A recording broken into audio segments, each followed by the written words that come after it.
En 1977, une jeune chanteuse française a marqué à jamais l'histoire de l'Eurovision. À seulement 19 ans, Marie-Myriam a illuminé la scène de Wembley, offrant à la France sa dernière victoire dans ce prestigieux concours avec la chanson L'Oiseau et l'Enfant. Sa voix cristalline et émotive, immédiatement reconnaissable, est devenue un trésor national. Pendant plusieurs décennies, elle a enchaîné concerts, tournées et apparitions télévisées. Puis, soudain, tout s'est arrêté. Plus de scènes, plus de rappels, juste une disparition mystérieuse. Pendant des années, les spéculations ont fusé, maladies, peur de la scène, désillusion face à l'industrie musicale. Mais la vérité restait cachée. Aujourd'hui, à 68 ans, Marie brise enfin le silence.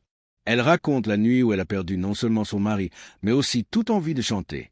Ce qu'elle révèle transforme notre perception de sa vie et de sa carrière. Avant de devenir Marie-Myriam, l'icône française, elle était Myriam Lopez, une jeune fille d'origine portugaise née loin des projecteurs, en 1957, à Luapula, dans ce qui était alors le Congo belge, aujourd'hui République démocratique du Congo. Son enfance a été marquée par l'exil et l'instabilité politique. À l'âge de 6 ans, sa famille fuit le chaos et s'installe dans le 20e arrondissement de Paris, dans un hôtel modeste et sombre.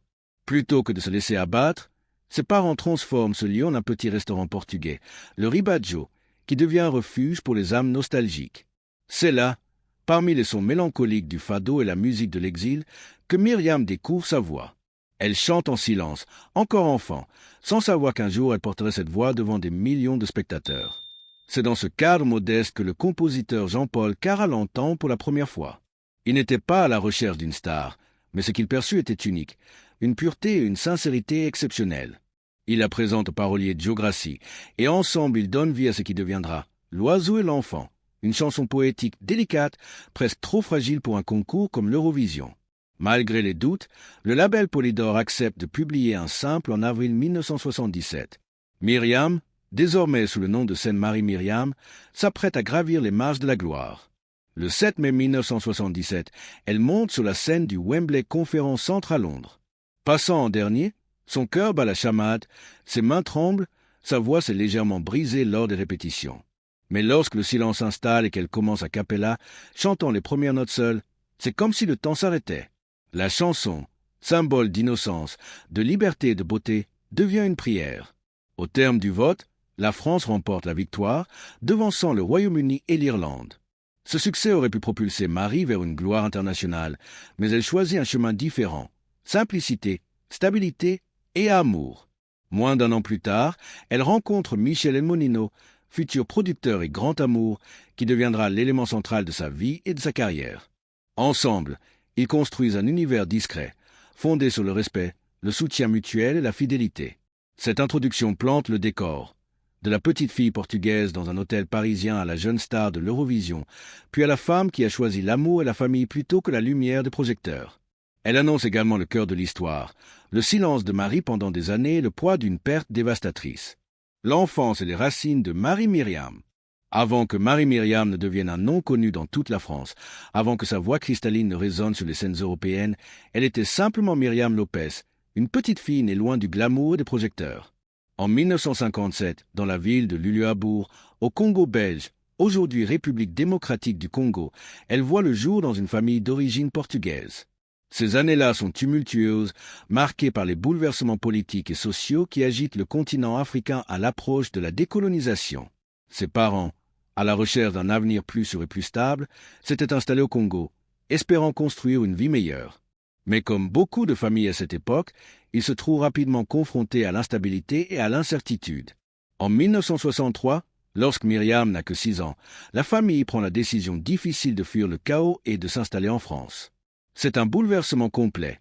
Quitter les terres de son enfance, abandonner la familiarité de ses premiers pas pour recommencer dans un pays étranger, avec une langue et des coutumes différentes. Ils arrivent dans le 20e arrondissement de Paris, trouvant refuge dans un hôtel délabré, sombre et presque oublié, situé rue Planchat. Le luxe était absent, mais ce qui importait, c'était qu'ils étaient ensemble et qu'ils portaient des rêves intacts. Plutôt que de se laisser abattre par la rudesse de leur quotidien, ses parents transforment cet espace fatigué en un petit restaurant portugais, le Ribaggio. Ce lieu, au-delà d'un simple endroit où l'on servait à manger, devient un refuge pour ceux qui, comme eux, portent la nostalgie du pays natal. L'air y vibrait souvent au son du fado, cette musique mélancolique qui exprime la douleur de l'exil, le manque et la nostalgie profonde. C'est dans ce cadre singulier que Myriam découvre ses premières affinités avec la musique. Elle observe les musiciens, écoute les mélodies tristes ou joyeuses, et parfois, timidement, elle chante. Même enfant, sa voix captive ceux qui l'entendent. Il ne s'agit pas d'un art calculé ou d'un effort pour se faire remarquer, elle existe simplement à travers la musique. Son talent, encore brut et pur, commence à attirer l'attention. C'est dans ce restaurant que Jean-Paul Cara, célèbre compositeur et parolier français, entend pour la première fois sa voix. Il n'était pas à la recherche d'une future star, mais ce qu'il perçoit alors est unique et rare. Il remarque cette pureté immédiate, cette sincérité qui ne s'apprend pas et ne s'enseigne pas. Ce n'était pas une technique ni une force artificielle. C'était l'émotion à l'état pur. Plus tard, il dira que Myriam ne chantait pas pour se produire, elle existait dans la musique. Jean-Paul Cara la présente à Joe Grassi, un parolier talentueux. Ensemble, ils commencent à travailler sur ce qui deviendra L'Oiseau et l'Enfant, une chanson poétique et délicate, presque fragile.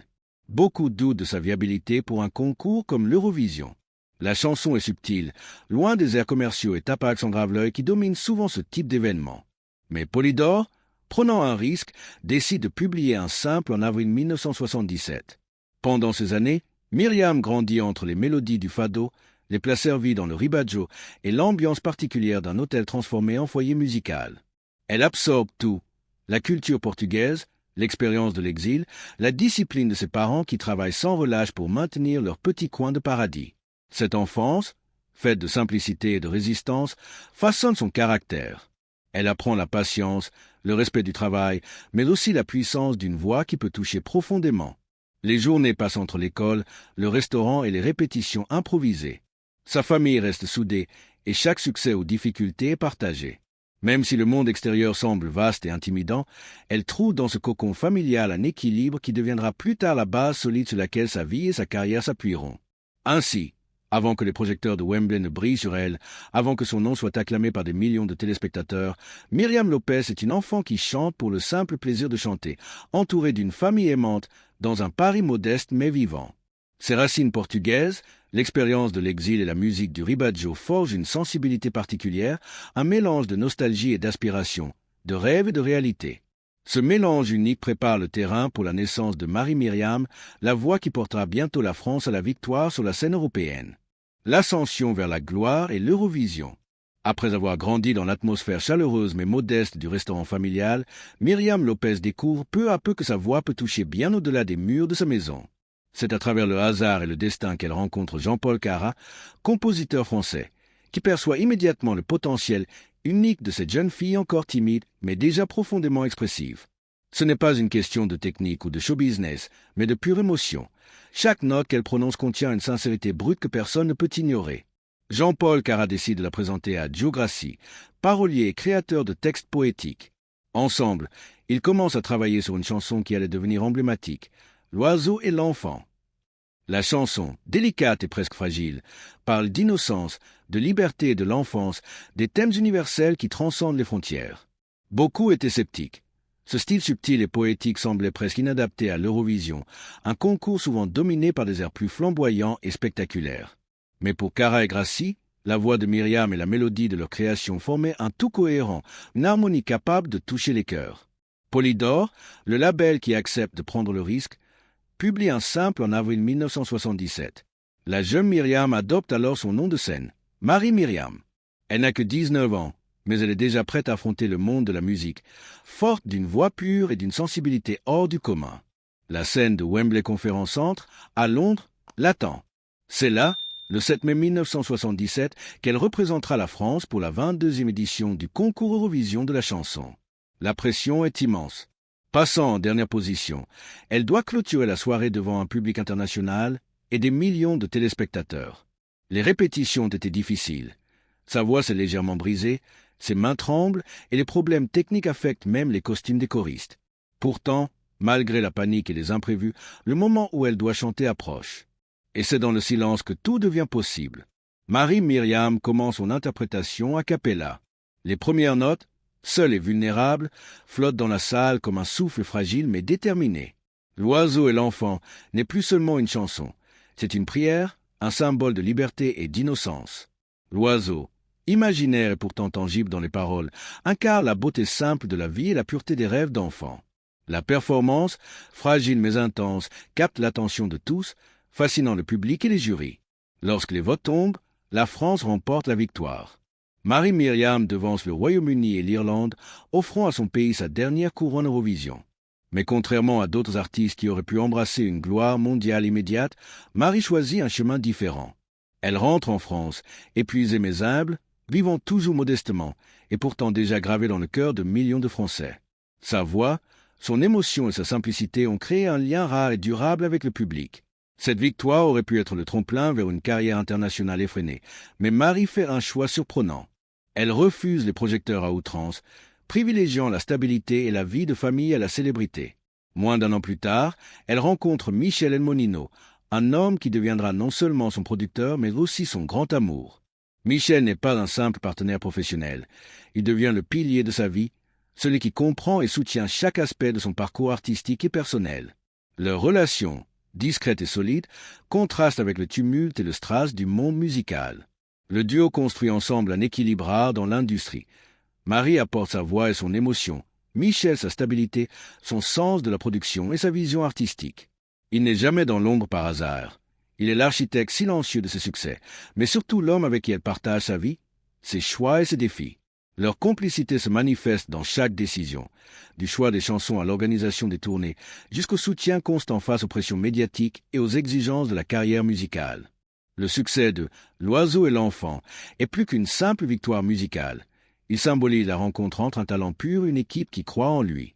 La chanson traverse le temps, touchant différentes générations. Et malgré les propositions de gloire internationale, Marie reste fidèle à sa nature. Elle chante avec le cœur, non pour l'argent ou la renommée, mais pour transmettre une émotion sincère. Ainsi, de ses débuts dans le restaurant familial à sa victoire à l'Eurovision, Marie-Myriam trace un chemin atypique, marqué par la sensibilité, la simplicité et l'amour. Sa jeunesse, son exil et son environnement familial unique forgent la personne qu'elle est devenue, une artiste capable de créer des liens émotionnels profonds et une femme qui sait choisir sa vie avec authenticité. Entre musique et famille, la vie de Marie-Myriam après l'Eurovision. Après sa victoire à l'Eurovision en 1977, Marie-Myriam se retrouve soudainement propulsée sur le devant de la scène. Mais contrairement à ce que l'on pourrait imaginer, elle ne se laisse pas emporter par la célébrité. La gloire, les tournées internationales et les contrats alléchants auraient pu définir sa vie, mais Marie a choisi un chemin différent. Sa priorité n'est pas la reconnaissance ou la fortune. Elle veut avant tout préserver son intégrité et rester fidèle à ses valeurs. C'est dans ce contexte qu'elle rencontre Michel Elmonino.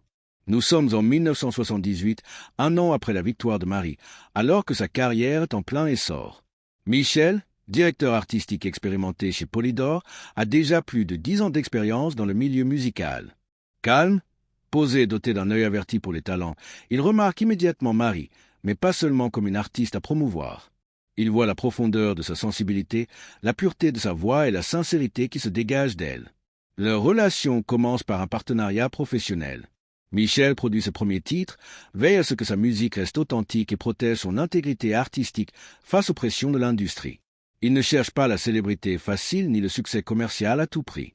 Ensemble, ils construisent un univers musical solide, basé sur la confiance, la patience et l'attention portée à chaque détail. Mais rapidement, une dimension personnelle s'ajoute à cette complicité professionnelle. Une affection mutuelle naît dans le quotidien partagé entre studios d'enregistrement, répétitions et concerts artistiques. Marie dira plus tard, « Il me connaissait mieux que je ne me connaissais moi-même. J'étais la voix, mais lui était l'écho. » Michel devient bien plus qu'un producteur. Il est son pilier, celui sur qui elle peut toujours compter, dans les bons comme dans les mauvais moments. Leur vie commune se construit dans la discrétion. Aucun scandale, aucune mise en avant médiatique tapageuse. À la place, ils privilégient la stabilité et le partage, des projets communs, des valeurs partagées et la certitude d'être ensemble. Cette harmonie se reflète dans leur vie professionnelle autant que dans leur vie privée, une rareté dans un univers où les relations artistiques sont souvent éphémères et conflictuelles. En 1982, leur premier enfant, Laurine, voit le jour. Marie jongle avec la maternité et sa carrière musicale, alternant entre répétitions, enregistrements et soins maternels. La maison devient un mélange inattendu mais chaleureux, câbles et microphones côtoient les jouets et les biberons. Michel est toujours présent, aidant et soutenant, permettant à Marie de concilier vie professionnelle et vie familiale sans sacrifier l'une au profit de l'autre. Quelques années plus tard, le couple accueille leur second enfant, Richard. La dynamique familiale reste la même, amour, attention et équilibre. Marie continue de chanter, mais la priorité va à la stabilité familiale. Les contraintes de l'industrie musicale sont importantes, mais elles ne dominent pas leur quotidien. Michel veille à ce que Marie puisse choisir ses engagements artistiques et se préserver émotionnellement. Cette période de sa vie est marquée par un équilibre rare, une artiste talentueuse qui pourrait courir après la gloire, mais qui choisit de construire une vie simple et heureuse avec sa famille. Marie trouve sa force non seulement dans sa musique, mais dans le quotidien avec ce qu'elle aime. Chaque note qu'elle chante est imprégnée de cette vie partagée avec Michel et leurs enfants, qui deviennent son véritable refuge et son inspiration. Les années passent et Marie-Myriam continue de se produire, mais toujours avec discernement. Elle participe à quelques émissions spéciales et concerts choisis, mais sans jamais rechercher l'excès médiatique. Michel reste à ses côtés, supervisant la production, protégeant son intégrité et s'assurant que son art reste fidèle à ce qu'elle est. Ensemble, ils cultivent un équilibre délicat mais solide entre musique et vie familiale, carrière et intimité. Cette période enseigne à Marie que la célébrité n'est pas une fin en soi. Sa priorité est d'élever ses enfants, de soutenir Michel et de préserver l'harmonie familiale. C'est un choix courageux dans un monde où la réussite se mesure souvent en apparition médiatique et en vente de disques. Mais pour Marie, la vraie réussite se mesure à la stabilité, à la complicité et à la possibilité de vivre pleinement chaque instant avec sa famille. Ainsi, des coulisses du Ribaggio à la scène internationale de l'Eurovision, puis à son quotidien familial, Marie-Myriam illustre un parcours hors du commun. Elle choisit de rester fidèle à elle-même, de protéger ce qu'elle aime et de construire une vie riche de sens, où l'émotion et l'authenticité priment sur la célébrité et le spectacle. La musique continue d'être présente, mais elle est désormais liée à la vie et à l'amour, plutôt qu'aux projecteurs, aux applaudissements. Le drame et le retrait, la disparition de Michel et l'arrêt de Marie-Myriam. Pour Marie-Myriam, la vie avait trouvé un équilibre précieux entre musique, famille et amour partagé avec Michel Elmonino. Mais ce fragile équilibre fut brisé le 20 décembre, un jour qui allait marquer à jamais son existence. Ce jour-là, alors que la maison familiale baignait dans la sérénité d'une fin d'année tranquille, Michel se sentit soudainement fatigué. Ses derniers mots furent simples, presque calmes. « Je suis fatigué ». Quelques secondes plus tard, il s'effondre, laissant Marie face à l'inimaginable. Le choc fut instantané et irréversible. Marie n'a pas vu venir la tragédie. Tout s'était déroulé sans aucun signe avant-coureur, aucun avertissement. Ce fut un infarctus massif que ni les secours ni les médecins ne purent réanimer. Michel, son partenaire, son producteur, son pilier, disparaissait en une minute, laissant derrière lui un silence étouffant et un vide immense. Marie se retrouva seule avec une douleur qui ne pouvait être mesurée, une absence qui s'étendait dans chaque recoin de sa vie. Les heures qui suivirent furent parmi les plus difficiles de sa vie. Le choc initial la paralysait, laissait son esprit refuser la réalité. Elle se décrit elle-même comme un robot, fonctionnant en pilote automatique pour gérer les obligations, répondre aux appels, organiser les démarches funéraires. Mais émotionnellement, tout était figé.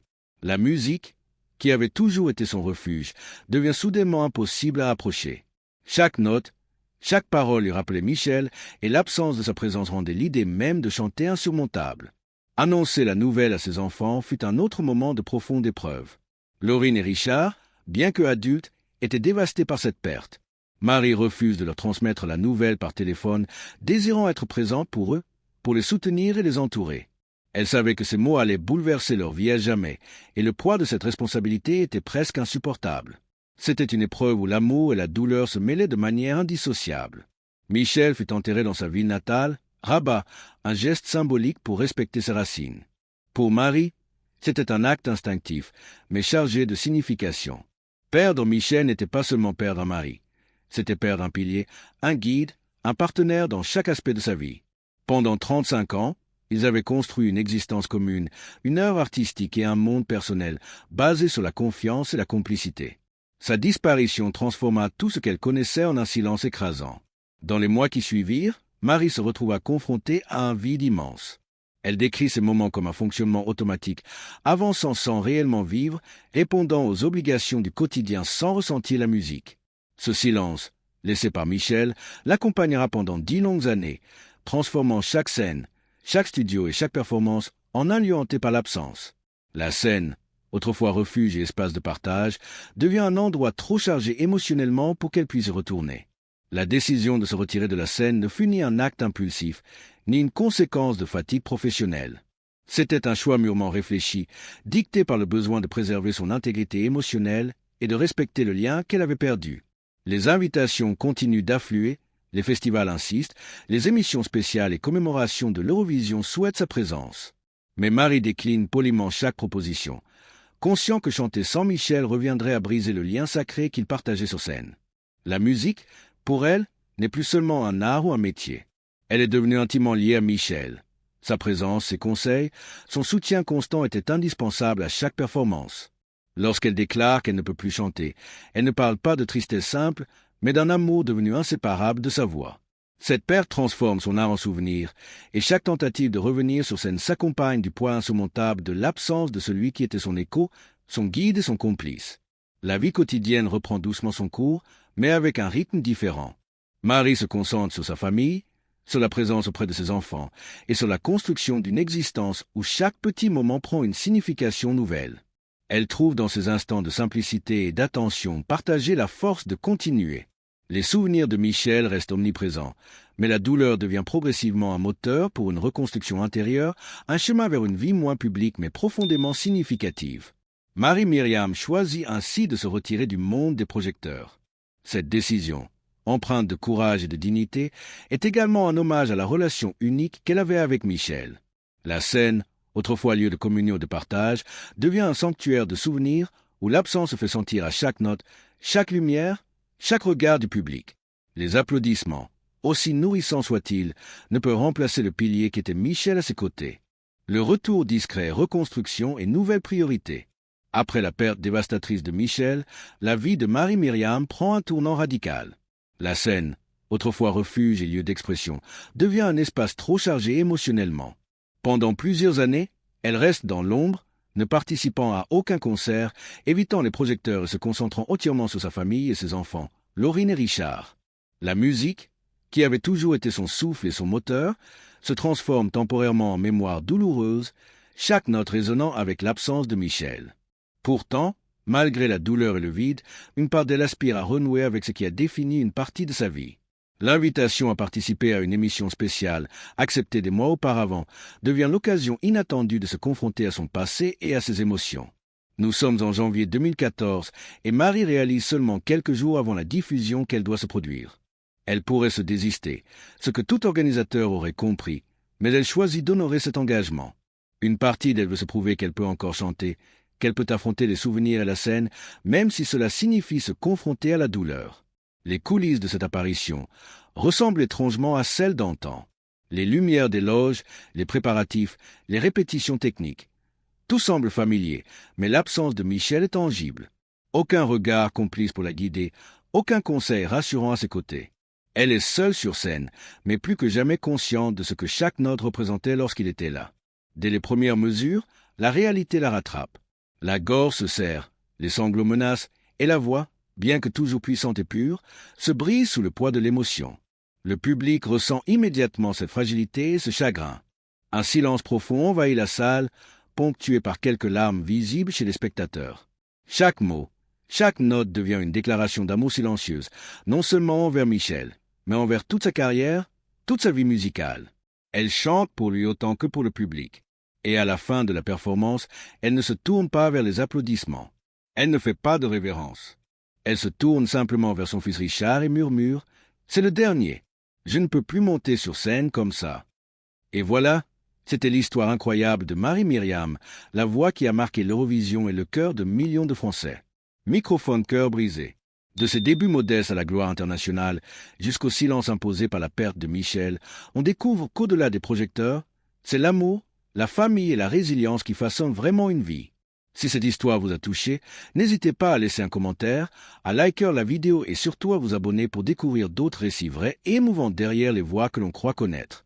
Étincelle, parce qu'au final, Marie-Myriam nous rappelle que parfois, la plus grande force, ce n'est pas de chanter pour le monde, mais de continuer à vivre pour ce qu'on aime. Cœur rouge.